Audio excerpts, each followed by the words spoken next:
Бүгін өте маңызды тақырыпты талқылайтын боламыз. Жаңа заң қабылданып, 2026 жылы 1 қаңтардан бастап күшке енетін бір заң бар. Ол таксистер мен курьерлер онлайн платформада енді ИП-сіз жұмыс істеуге болады деген. С Нового года курьерам и таксистам не нужно оформлять статус индивидуального предпринимателя. Об этом сегодня сообщил глава управления администрирования специальных налоговых режимов КГД Ерканат Шинберген. По его словам, со следующего года все обязательные платежи за исполнителей будут перечислять сами интернет-платформы, с которыми они сотрудничают. Енді ол нені білдіреді? 26 жылы қандай өзгерістер болады екен? Нені күтуге болады? Осы мәселелерді талқылаймыз. Кімге тиімді, кімге тиімсіз? Ассалаумағалейкум достар, Демиржан Карменов арнасына қош келдіңіздер. Бүгін осы мәселелердің бәрін талқылайтын қонағым, такси саласының эксперті, кәсіпкер, Яндекс серіктесі Мейірбек. Ассалаумағалейкум, қош келдіңіз, Мейірбек. Енді профессионал болдыңыз ғой, подкастқа шақыр. Енді сізден басқа кімнен сұраймын енді? Осы өзекті мәселені талқылау керек болып тұр, өзіміздің көрермендерімізге осыны жеткізу керек болып тұр. Жалпы енді бірінші рет тап болған көрермендерге өзіңіз жайлы бір қысқа да нұсқа айтып жіберсеңіз, таныстырып. Барлықтарыңызға ассалаумағалейкум. Осы каналды, Демиржанның каналын қарайтын жігіттерге, тұрақты қарайтын жігіттерге және жаңадан қосылып жатқан жігіттерге, қыздарға бәріне сәлем. Мен есімім Мейірбек. Бірнеше жылдан бері такси саласында жұмыс істейміз. Яндексмен серіктеспіз. Яндекспен емес, тек қана басқа да таксидің түрлерімен айналысамыз. Жалпы осы салада жүргенімізге бір 4-5 жылдай уақыт болды. Қалай осы бір саланың жыртығын жамаймыз деген оймен жүрген адамдардың біріміз. Сонымен жаңа интернет желісінде шулап жатыр. ТикТокта, Инстаграмда 2026 жылы таксистер мен курьерлер онлайн платформада, яғни ИП-сіз жұмыс істеуге болады дейді. Енді ол не деген сөз, нені білдіреді, қалай болады? Енді қазір ИП ашып қойғандар ше, енді олар ИП жабу керек па? Енді бұл жерде осыдан бір ай бұрын бір әңгіме шықты ғой. Міндетті жастар осы әлеуметтік желілерде таксиде жұмыс жасау сағатын 9 сағатқа дейін қысқарту. Екінші, 1 қаңтардан бастап жергілікті әкімшіліктерден рұқсат алу мәселесі. Таксист жұмыс жасағысы келетін адам. Бірақ қазіргі біздің көтеріп отқан мәселеміз ол жерде айтылмаған еді. Ол жерде біздер ойладық, яғни 1 январдан бастап кімде негізгі жұмыс бар, солар осылай әкімдікке өтініш жасау керек деп. Жоқ, олай емес. Одан кейін осындай ақпарат шығарды. Яғни 1 қаңтардан бастап осы күнге дейін жеке кәсіпкер болып жұмыс жасап жүрген таксидегі жігіттер ИП-ні жабады. Бұрынғыдай физлица болып жасай береді, бірақ қазіргі 4% деген қалады. 4% ол уже 4% мемлекетке төлейтін міндетті төлемдердің қатарынан болып қалады. Бірақ ИП деген болмайды, жаңағыдай біздің қазіргі документ оборот анау дегеніміз басқа түрі болмайды. Бір сөзбен айтқан кезде, қарапайым айтқан кезде физлица тек 4% қосылады. Оны мемлекетке төлейтін төлемдер болып қалады сол. Демек, сіз айтпақшы болғаныңыз, енді мен түсінгенім, жалпы мемлекет енді осындай құжаттар, ИП деген ештеңкесіз тікелей такси жүргізушілерін салық алып отырады да. Яғни енді біз таксистер қарапайым сөзбен айтқан кезде комиссияны Яндекске төлейміз, и мемлекетке комиссия төлейміз. Мемлекет сізден алады, просто өзіне бір сөзбен айтқанда өзіне тиын-темен жасайды. Бұл енді Яндекс қазір салықтық агент рөлінде отыр да. Жаңағы сіздерден таксидегі жігіттерден түскен 4%-ді мемлекетке өздері аударып отырады, яғни салық органдарына. Сонда жаңағыдай Яндекс өзінің пайызын ұстайды, жаңағы таксопарктың пайызы бар, және қосымша 4% қосылады, бірақ физлица болады. Бұл енді осыған дейін біз қақсап келе жатырмыз ғой. Мына Яндекс 2023-тің сентябрьінде қыркүйек айынан бастап тестировать етіп бастады ғой осыны. Жаңағыдай салық комитетімен бірге жұмыс істеп, біздер қалай жаңағы көлеңкелі экономиканы көрсетеміз. Осыған дейін мысалы таксидегі жігіттердің жұмыстарын ешкім білмеді, қанша ақша тауып жатыр, қалай нелер деген сияқты білмеді олар.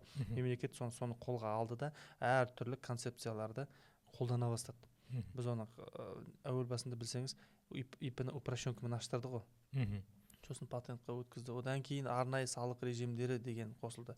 Сөйтті да олар Яндекспен бірге салық комитеті Яндекспен бірге отырып арнайы механизм шығарды. Қалай біз таксидегі пайданы барынша заңдастырамыз деген жолда жұмыс жасады, және жеке кәсіпкерлік ашу дегеннен кейін Яндекс өздерінің 4% дегенді қосты. Яғни Яндекс бұл жерде жаңағыдай технологиялық жағынан өте үлкен көлемде жұмыс жасады деген сөз. Себебі оның өзі 4% қанша көлемде ақша. Бір жүргізушінің өзіне қанша түседі? 10. Ал қазір Яндекс мысалы 300 мың водитель бар. Постоянно бар, не постоянно бар, арасында жүретін бәрін санаған кезде, оның бәрі жүрген кезде қаншама оборотқа ақша түседі. Бірінші Яндекске түседі ғой ол. Кейін Яндекстің салық органдарына аударады. Сол жерде бұл жерде бір жүйелі жұмыс атқарды Яндекстің өзі. Енді оны алды да, қазір біздер документ тапсырып АВР жасап жатырмыз ғой. Енді соны жүйелеп 1 қаңтарға дейін біз яғни жеке кәсіпкерлікті алып тастаймыз да. Бұрынғы басқа тұрып болмайды ғой. Біз осыған дейін орталықтандырса деп жатырық қой. Себебі 4% Яндекс бір ұстайды, АВР-ді Яндекске бір тапсырасың, жаңағы кейін сообщение келмей қалып жатты, кейбір жүргізушілерге ол ақшасын ала алмай жатты, сондай болады ғой. Кейін салық органдары қайта шақырып мазалады. Біраз мазалады. Соның барлығы осының бір тестировать етті ғой, осы бір тезисті қалай жұмыс жасайды, осыны қалай бір жүйелі жұмысқа қоямыз деген сұрақ болды да. Осының меніңше қазір салық органы, салық комитеті бір жүйелі жұмыстың бір несін тапқан сияқты, жолын тапқан сияқты. Сөйтті да, осыған дейін жасаған тесттердің барлығын тастады да, 1 қаңтардан бастап жеке тұлға болып жұмыс жасай беруге рұқсат беретін болды. Бірақ 4% қалады. 4% қалады. Упростили дейді ғой, жеңілдетті. Жалпы жеке кәсіпкерлікке статистика бойынша қанша жүргізушілер осы уақытқа дейін тіркелді? Жалпы Қазақстанда қанша Яндекс агрегаторында жұмыс істейтін такси жүргізушілері бар, тіркелмегендері бар? Яндексте негізгі жүйесінде 2.100.000-дан астам адам тіркелген ғой. Бірақ оның 300 мыңы постоянно таксиде жұмыс істейтін жігіттер. Яғни оның тұрақтысы бар, андасында шығатын бар, солар 300 мың. Соның қазіргі таңда шамамен бір 100 мыңы жеке кәсіпкерлік ашып, жеке кәсіпкерлікпен жұмыс жасап жатыр ғой. Мемлекет қазынасына қаншама салық төленді? Ондай ақпарат бар ма екен? Ақпарат енді нақты болмаса да бар, бірақ шамамен айтылам. Мысалы 100 мың жеке кәсіпкерлікпен жұмыс жасайтын жігіттер мемлекетке бір айда 1 миллиард пен 1 миллиард 500-дің арасында салық төлейді. Яғни мемлекеттің қазынасын толтырады. Жұмыс істеуіне байланысты ғой. Біреулер бір айда көп жұмыс жасауы мүмкін, бір жүргізушілер бір айда аз жұмыс жасауы мүмкін деген орташа есептеген кезде 1 миллиард пен 1,5 миллиардтың арасында қазынаға ақша айына түсіп отыр. Бір айда 1 миллиард ақша шамамен қазынаға такси. Енді көп андай болады, мысалы мен интернет желісіне салғам ғой, осыншама таптым деген Яндексті. Ойбай, мемлекет оның бәрін көріп жатыр, мемлекет бізді қысады деген бір сендердің кесірінен блогерлар осы сендер көрсетесіңдер табысты, неге тыныш жатпайсыңдар дегендер бар. Бірақ соны тағы да айтып кетсек, енді мемлекет ол деректерге сүйенбейді ғой интернеттегі. Жоқ, оған онсыз да біліп отыр да, кімнің қанша табады, кімнің қанша расход жасайды. Себебі бізде мына біздің қолданатын тугейс, біздің қолданатын агрегаторлардың барлығы салық органдарына есеп береді. Сондықтан ол жерде мемлекет баяғыдан, бір сөзбен айтқан кезде, баяғыдан бері көріп отыр қаншама ақша айналып жатқан, ақша қазынаға сол түспей жатқан. Недополучает бюджет болып тұрған. Соны көріп отыр. Негізі мен ойлаймын, бір жағынан таксистердің қалтасына түскен сияқты болды, бір жағынан енді басқа дамыған мемлекеттерді қарасақ, такси саласы деген енді бір орын алсын, және мен оның алдында да айтып кеткен, бәрін құжат жинайсың, кәдімгі ол бір мамандық ретінде, ол салық төленеді, шетел мемлекеттерінде ол жүйеленген, сондайға әкеліп отыр. Енді барлық амалдарын қарастырып отыр.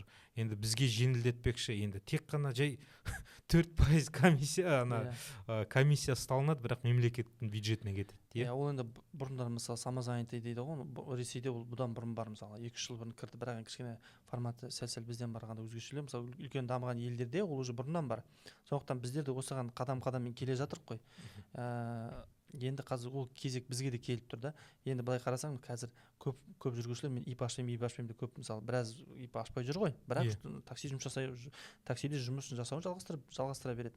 Енді мемлекет содан олар қаратты, қазір біз потолок тіреліп тұрмыз, әрге 150 мың адамға ИП аштыра аламыз, қалған 150 мың бәрі нелегал жұмыс жасай береді деді. бір мезгіл ИП-ны алып тастады. Ол қара мемлекет бір мезгілде 300 мың таксиден бір мезгілде 100% таксисттен мемлекет төлемдерді алады да. Иә. ИП ашқандар деп шектелмейді уже. Ұқтым. Қазір мемлекет мысалы 300 мың водитель бар ма? Мысалға айтып отырмыз. Иә. Содан 100 мыңнан ғана салық төленіп отыр. Қалғаны 200 мыңы көлеңкеде жүр. Мемлекетке салық төленбей жүр. Ақша мемлекеттен тыс айналып жатыр деген мәселе. Енді бұрын бүкіл 300 барлық такси жүргізушілер салық төлейтін болады. Мемлекетке кіріс түсетін болады қазынаға. Яғни агрегаторға тіркеліп жүргізуші болып, таксист болып жұмыс істесе, әрбір заказдан 4% сен қалайсың, қаламайсың, ИП ашасың, ашпайсың, бәрібір төленіп отырады, алып отырады олар. Ал енді ИП ашып қойғандар не болады? ИП ашқандар жабады барлығын. Барлығы ИП-ны жабады. Қайтадан жабып. Енді кім егер өзінің жеке бизнесі болып, жеке кәсіппен айналысатын болса, олар ешқандай проблема жоқ, олар ОКТ-терін ауыстырады, жасай береді ғой. Иә, ОКТ-терін ауыстырады. Енді сол СНР деп жүрміз, арнайы салық режимі, специальный налоговый режимі. Енді ол қажет жоқ болды. Уақытша болды, енді ол қажеті болмайды. Бізде СНР негізі бұрында болды ғой, патент. Ол 1.200.000-ден аспаса, қанша екен. Содан аспаса патентті жұмыс жасай аласың дегендей. Бұрын болды ғой ол. Кейін соны таксиге бізге кішкене форматын өзгеше қылды, документациясын өзгеше қылды, таксиге енгізді соны. Негізі бұрыннан бар. Маған бір досым хабарласты. Рүстем, саған. Ассалаумағалейкум. Рүстем деген жерлесім бар, семейдің жігіті. Мә, ИП аштық қой, бір кішкене өзімізді кәсіпкер ретінде көрдік. Демижан Мейірбек екеулерінің подкасттарында көрдім. Кейін болашақта мемлекет тарапынан такси жүргізушілеріне бір ипотекалық бағдарламалар ашады дедіңіздер. Енді оның бәрі құрып кетті ма дейді. Не болады деп сұрап отыр. Жоқ, бұл жерде әңгіме ИП ашу, ИП жабуда емес. Ең басты мәселе бұл жерде суть, сіз доходыңызды көрсетіп жатырсыз, пайдаңызды көрсетіп жатырсыз, сол үшін сіз мемлекеттік төлемді төлеп жатырсыз. Тақы жарнасын төлейсіз мысалы, сосын қалған жаңағы 4 негізгі төлемді төлегеннен кейін сіз мемлекеттің алдында жүзіңіз ашық қой. Өсімдікке ешнәрсе жасырмайсыз. Барлық сіздің атыңызда көрініп тұр, пайдаңыз көрініп тұр, сіздің осы айда қанша жұмыс жасадыңыз, мемлекет қанша төледіңіз, сіз кез келген уақытта барып мемлекеттен сұрай аласыз дегендей ғой. Мысалы сіз әлеуметтік төлем төлесеңіз, кез келген уақытта әлеуметтік төлемдерге өтінім бере аласыз.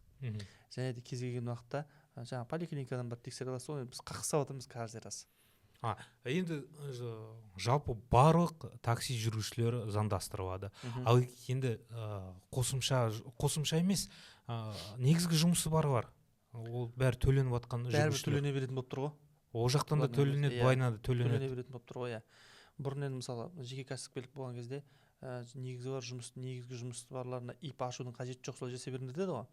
Енді қазір агрегаторға, Яндекске жүргізуші болып тіркелдіңіз ба? Ол 4% міндетті түрде төленетін болып отыр ғой қазір. Солай жасап жатыр да.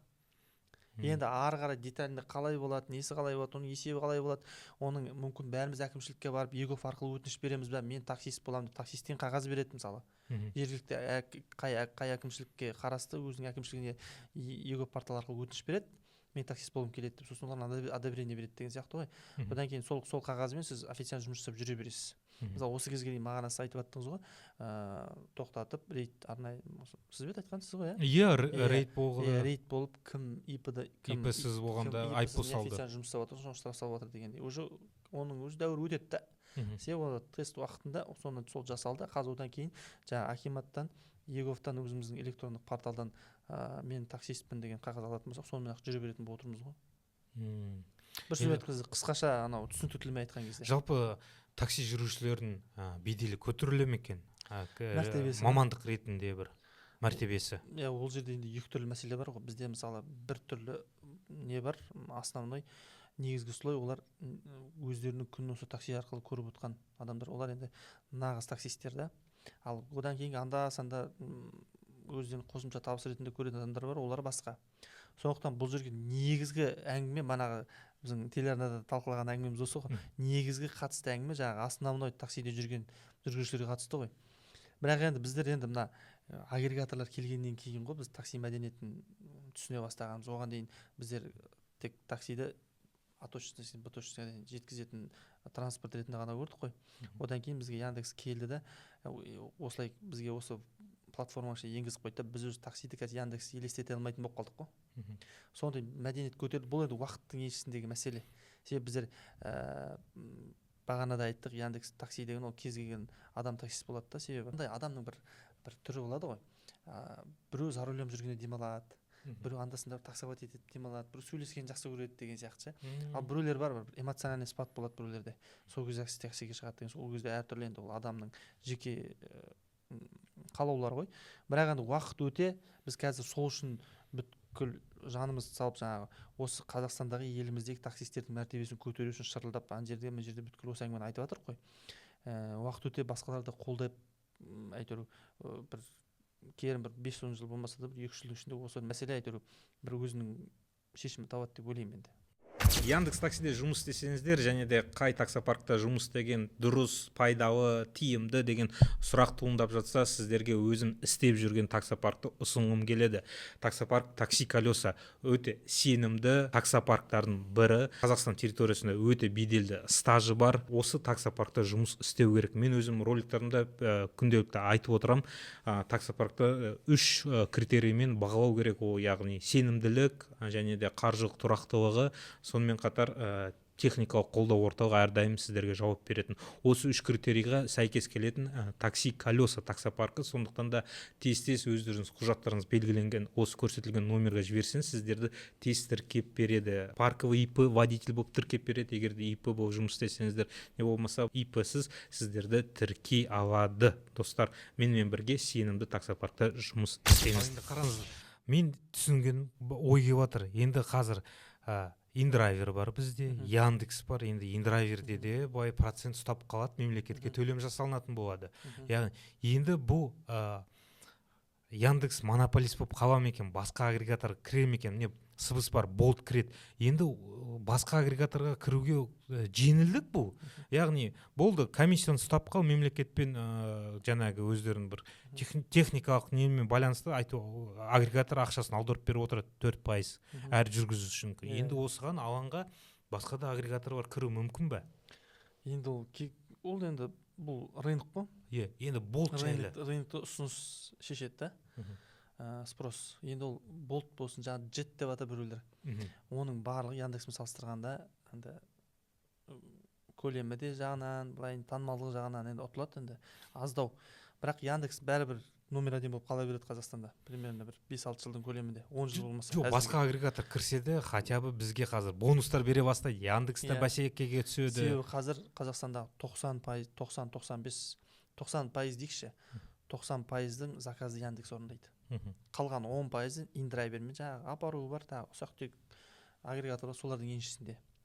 Ол бәрібір, ал мысалы қазір өз әрбір рынокқа кіретін такси агрегаторлар аналитика жасайды ғой. Келеді мысалы бір қаланың өзінде, мысалы Астананың өзінде 100-120 мың заказ болады бір күнде. Біздер соның қаншасын жасай аламыз? 10%, 5%, 10% үшін кірмейді ешқандай агрегатор мақсаттарында. Жоқ дегенде 30%-ын рыногтан алу керек та. Ал Яндекс соны бермейді да. Себебі 10% қазір беріп отыр. Одан кейін азайып тастайтын, одан азаятын болса қиындау болады сияқты. Сондықтан Яндекс не болса да бұрынғы Дидимен күрескен сияқты бонусты беріп солай енді водительдер ұстайды ғой. Мен ойымша енді ашық сөйлесіп отырмыз ғой. Мұнда саяси мәселе болады. Андай политический моменті дейді ғой орысша. Яғни басқа агрегатордың кіруі жоғарыдағы адамдардың шешуі мүмкін. Яндекс байнан ақшасын беру мүмкін. Білесің ғой, қазақи дейді ғой, кіргізбеші ешкімді, ақша беріп отырмын деген сияқты. Ол енді мүмкін, бәрді жоққа шығара алмаймыз. Ол енді мәміле, сол келіп жатқан компанияның мәмілесіне байланысты. Не болмаса Болт келеді, жоғары жақтағы адамға айтады, мә саған түк, мен кірейін нарыққа дейді. Нарыққа кіреді, оған Яндекс жүгіріп келді, мен көбірек берейін дейді, нарыққа ешкімді кіргізбеші деген сияқты. Сондай бар ғой менің ойымша. Мүмкін енді, білмейміз. Я деп те жоқты айта алмаймыз, бірақ енді мүмкін енді. Бәрі болуы мүмкін дейсің. Енді мен ойлаймын, осы мәселе дұрыс деп, енді ИП-сіз ашқан бәрі не болады деген, наоборот, жақсы болады, достар. Себебі қазір таксиді келіп қиындатып жіберді бәрі. Сондықтан қиындатпау керек, жеңілдету керек те нәрсені. Осыған уже алып келе жатыр. Январдан бастап көреміз енді қалай болады. Негізі бұл енді біздің өзіміздің ой пікіріміз емес, енді не десе болады, болжамымыз, осылай болады деген сияқты. Енді қолдағы ақпараттарға сүйене отырып уақыт көрсетеді деп айтпақшы. Уақыт көрсетеді. 1 қаңтарда көреміз негізі шынымен қандай жағдай болады. Но болжам осындай. Шамамен осылай болуы мүмкін деген сияқты, или нақты ма 100%? Бұл нақты уже. Нақты деп отырсыз. Барлығы жеке тұлғаға өтеді, бірақ 4% қалады.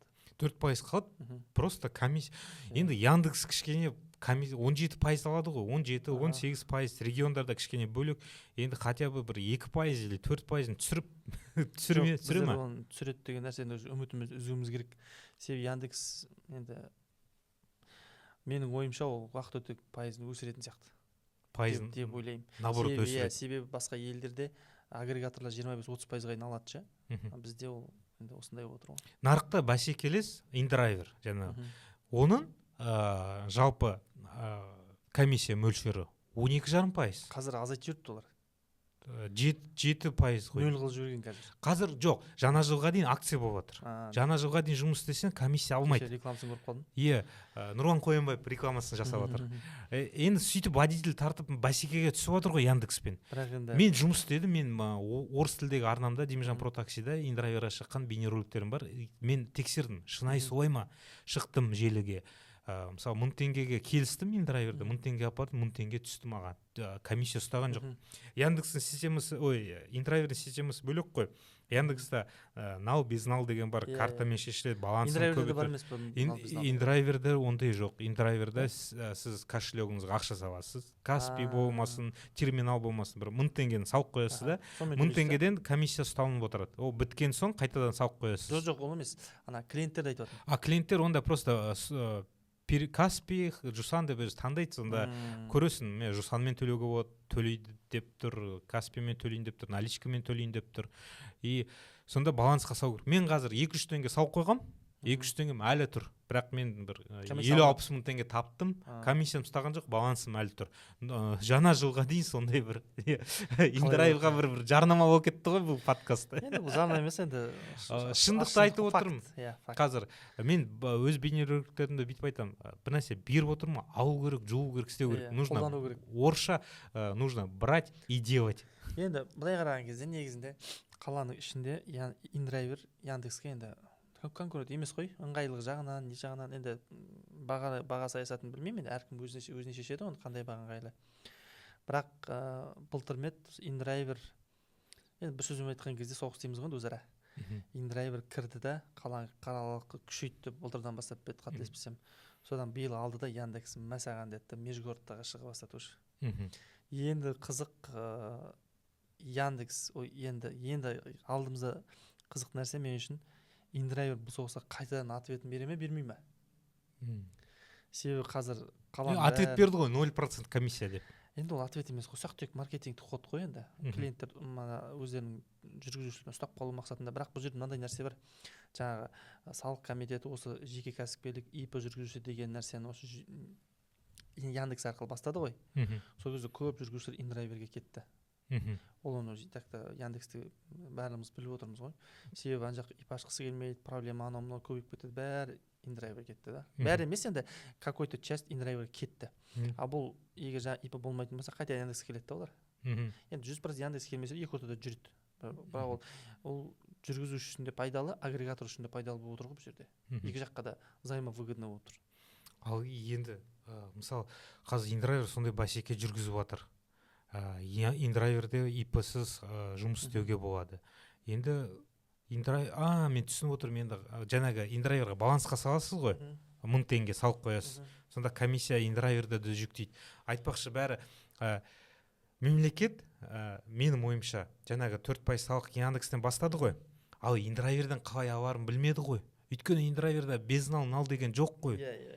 Ол қалай ұстайды, кімге жүктейді? Салу керек болады ғой, оны ручной ше. Иә. Сосын индрайверді уақыт өте дамып, уже жаңағы Яндекс сияқты безнал нәрсе қосатын шығар. Ол келесі этап болып тұрған шығар. Кеше ана Digital Bridge-та әңгіме болды ғой. Кімнің Ламтадзеге сұрақ қойды да, Каспи такси ашасыңдар ма? Сұрақ қойған кезде енді Ламтадзе сұрақтарға жауап беріп отыр, өзі айтты да, маған көп сұрақтар келеді. Сендер біздің тағы бір направлениеге қылып қашан ашасыңдар деп көп адамдардан сұрақ келеді, Каспи такси қашан ашасыңдар деп. Ондай нәрсе біз қарастырмаймыз деді ол. Әзірге біздің планымызда таксиге кіргізу деген жоқ дейді. Бұл бізде көптеген адамдардың сұрағына жауап беріп кетіп жатқанымыз, себебі көптеген адамдарда вопрос Яндекс уже біраз нәрсені алды, енді такси ғана қалып тұрған, бір сөзбен айтқанда очевидно. Осыған қашан келеді деп, бірақ олар әзірге кірмейміз деді, себебі біздер Яндекспен жақсы сотрудничать етеміз, жақсы жұмыс жасаймыз, біздің өзара. Енді біздің жаңағы қалай біздің әріптесімізге мынаны тартып алмаймыз дегендей қылды ғой енді. Бірақ енді Каспий такси ашатын болса, ол уже түсінікті, біраз адам сол жаққа қарай өтеді негізі. Маке, индрайвердің қазақстандық IT компания болған білесіз бе, естідіңіз бе? Жалпы енді отандық өнім болып есептеле ма? Бұл енді бір сөзбен айтқан кезде, қарапайым тілмен айтқан кезде, жаңағы Россиядағы, Ресейдегі санкциялардан қашудың жолы ғой. Мен өзім қалай қабылдаймын. Себебі ол бізде құрылмаған, негізін салушы бұрын біздің азамат болмаған, бірақ 2022-де сол бір жаңағы өздерінің арнайы операциялар басталған кезде бері қарай көшті, жаңағы офис кеңселерін көшірді, қазақстандық компания болды, бірақ оны бәрібір ол ресейлік компания болып қала береді ғой. Қазіргі жоқ, бізге тіркелді ғой ол. Бізді салық органдарына тіркелді. Жалпы Қазақстан азаматтығын алды деп естідім. Арсен Томский Қазақстан азаматтығын алды. Сонымен тағы бір жаңалық бар. Жаңа король Иордании ма? Енді кешіріңіздер, дұрыс нетпесем, бірақ келген рас. Басқа шетел мемлекетінің басшысы келді. Оны біздің президентіміз Тоқаев қарсы алып, экспода Астана хабта Арай, генеральный директор Индрайв по Казахстану, сол Индрайв қосымшасын презентовать етті. Енді мен ойымша Тоқаев Қазақстан Республикасының президенті басқа шет елден келген басшыға шетелдің бағдарламасын, шетелдің компаниясын презентовать етпейді ғой. Бірақ енді ол Индрайв бұрыннан бар компания ғой, елдің бәрі біледі. И Индрайвер международный компания, 48 мемлекетте бар. Бразилия, Египет, Мексика. И бізде Қазақстанда тіркелді. Енді біздің компания, қазақстандық компания не просто международная компания, халықаралық компания. Халықаралық, сонда ол халықаралық. Енді мынада мысалы сұрақ қойып көрейікші. Мысалы Ресейде ешқандай соғыс болып жатқан жоқ, бейбіт өмір сүріп жатыр. Томский бері қарай келер ме еді? Индрайвер бері қарай келер ме еді? Қалай ойлайсыз? Жоқ, әрине. Бұның астында да өзара бір интерестері, қызығушылықтары бар да. Сондықтан ол бері қарай келді. Себебі біздің Қазақстан бүткіл әлемнің алдында ашық мемлекет, бейтарап мемлекет. Яғни мен Ресейде де қолдаймын, Украинаны қолдаймын, анау деп жатқан жоқ, бейтарап мемлекет. Яғни Қазақстанда егер бизнесіңіз болатын болса, көп шетелге шығатын болса, тем более оған жаңағы енді Қазақстан атынан шыққан бір ресейлік олигархтар, америкалық деген сияқты поддержка береді ғой. Түсіндім. Енді ол халықаралық компания болғандықтан бұлардың алдында тосқауыл болмайды да. Санкцияға батпайды деген сөз. Санкцияға батпайды. Ол ресейлік компания емес, қазақстандық компания. Мысалы, ол басқа 48 мемлекетте жұмыс істеп жатыр ғой. Мысалы, ол ресейлік компания болса, 48 мемлекеттің осы мысалы Украинаның қолдайтын мемлекеттер жауып тастайды Индрайверді. И содан мұнда не ғой? Стратегия. Ол стратегияны саяси ход демей қойық, стратегия ход деген. Компанияны даму үшін, компанияны ары қарай дамыту үшін осындай қадамға барды. Дәл осындай мысал Яндекспен де болды 2022-де. Негізін салушы Аркадий Волш бүткіл компанияның енді басшысы ғой. 2022-де не істеді ол? Алдыда Голландияға жіберді, Голландиядан бір компания ашты да. Яндекстің бір долясын голландиялық компаниямен сатып алғызды. Сөйтіп болды да, голландиялық компания болды да. Уже ресейлік емес, ресейлік бұл санкция болады еді. Сөйтті де кейін ол Голландиядан бөлек бір компания ашты да, ананың 100% акциясын қайтадан өзіне сатып алды. Сол кезде басқару директорлық кеңесінен кетті да ол Волш. Волш отыратын болса, ол ресейдің азаматы ғой. Яндекстің өсуіне кедергі болады еді, санкциялар салынатын еді. Сөйтті де кетті де, орнына басқа адамды қойды, жаңағыдай стратегиялық ход жасады да. Біз енді көп адам біле бермейміз енді ар жағын, бірақ енді бұлардың несі еркін жүргілері келеді ғой бәрі. Мүмкін Қазақстанға келмекші болды, бірақ Қазақстан Арсен Томский бірінші жасап жіберді дейсің ғой. Мүмкін. Солай, бәсе түпкі мақсат өзім де енді түсініп отырмын. Енді біз что-то бір саясиға кетіп қалдық. Сол, енді басқа да не қосарыңыз бар, көрермендерге айтсарыңыз? Енді не деп айтамыз? ИП-ның проблемасынан біраз құтылатын сияқтымыз айтыр ғой, документ оборот, отчет дегендерден. Бірақ январдан бастап отчеттің басқа түрі пайда болатын сияқты болып тұр, что-то маған. Көреміз енді. Бәрі отчет беру керек болады ғой, бәрібір. Істеген жұмысқа. Енді салық алынса, по-любому отчет болады деген сияқты, есеп беру керек. Бірақ ИП-ның еместі миды аштып қайта сен мысалы алып жатса да налоговойдан қазір хат келіп жатыр көбіне. Мана ақшаң түскен жоқ, бір нәрсе деп, ал жеке тұлға болса ондай болмайды ғой тұр. Жоқ, менде көп болды, балалар маған жазып жатыр, WhatsApp-қа да жазды, шықты. 15-не дейін қол қоймай кеткендер, ұмытып кеткендер. 15-нен кейін келесі айдан бастап мысалы Иә. безналмен өткендер счетқа түспейтін болды. Олар ойбай бастарын ұстады, ойбай не істейміз деп. Сондай бір қыржы мәселе. Бір какой-то бір теңге налогқа төленбеген счеттарын бұғаттап, налоговый шақыртып, түсініктеме алғызып дегендей біздің әріптестерімізді, таксистердің бастарын қатырды. Қазір енді таксистер кішкене проблемасы азаятын болды ғой. Мүмкін ол енді қорытындылай келе бұл жақсы, жаңалық десек те болады, жақсы жаққа апара жатыр. Сөйтіп ойлаймын. Дамып жатыр ғой енді. Дамып жатыр. Таксиде оңай болады, без никаких бюрократия дейді ғой, бумажный блокет. Но қалай болады екен, оның бәрі уақыт көрсетеді. Бірінші қаңтарда көретін боламыз. Сонымен осындай барлық сұрақтарға жауап берген деп ойлаймын, достар. Басқандай сұрақтарыңыз болса, міндетті түрде пікірлеріңізді қалдырып отырыңыздар. Талқылайық бұл мәселені. Қаңтар күні кездесейік, Мейірбек. Осымен тоқтамасын біздің подкаст серияларымыз. Қаңтарда осы мәселені бөлісіп қалай болып жатқанын бәрін көре жатырмын. Сондықтан да арнаға тіркеліп кетіңіздер, достар. Лайктарыңызды басыңыздар, пікірлеріңізді қалдырыңыздар. Осы ең басты, енді бұл жерде ең басты жеңіс. Біз бұрыннан бері шырылдап келе жатырмыз ғой. ИП аш деп бастағаннан бері, міндет қойғаннан бері шырылдап келе жатырмыз ғой. Ең басты жеңіс жаңағы айтып отқан жүргізушілердің миын ашыту тоқтайды да. Миын ашыту тоқтату. Соның өзі біраз жетістік негізі.